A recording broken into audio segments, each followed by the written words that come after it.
Skënderbeu nuk din të ndalen në këtë sezon futbollistik. Të besuarit e Mireliosës dalin sërish kokëlart, këtë herë nga një fushë e vështirë siç është ajo e Krujës, ku përballë kanë padur Kastriotin vendas.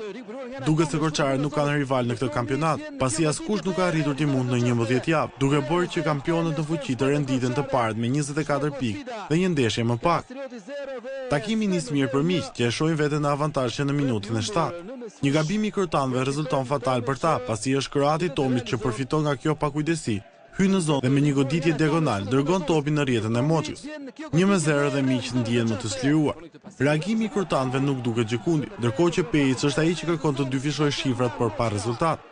Vendasit e marrin disi veten pas minutës së 25 dhe hidhen në sulm për të gjetur golin e barazimit, por Çela dhe të tjerët nuk e bëjnë mirë rolin e golshënuesit duke shpërdoruar mundësi të mira shënimi. Me avantazhin e një goli për Skënderbeun mbyllet pjesa e parë. E dyta nis më mirë për skuadrën e Kastriotit, që rrit ndjeshëm lojën e saj në kërkim të golit të barazimit. Në fillim janë Fataki dhe Çela që shpërdorojnë dy mundësi ideale golit.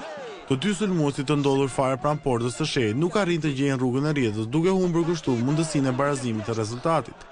Më pas është Turdiu që përvon nga distanca, por Shehi është ai që shpëton të tjerët. Në momentin më të mirë të vendasve vjen dhe ndëshkimi.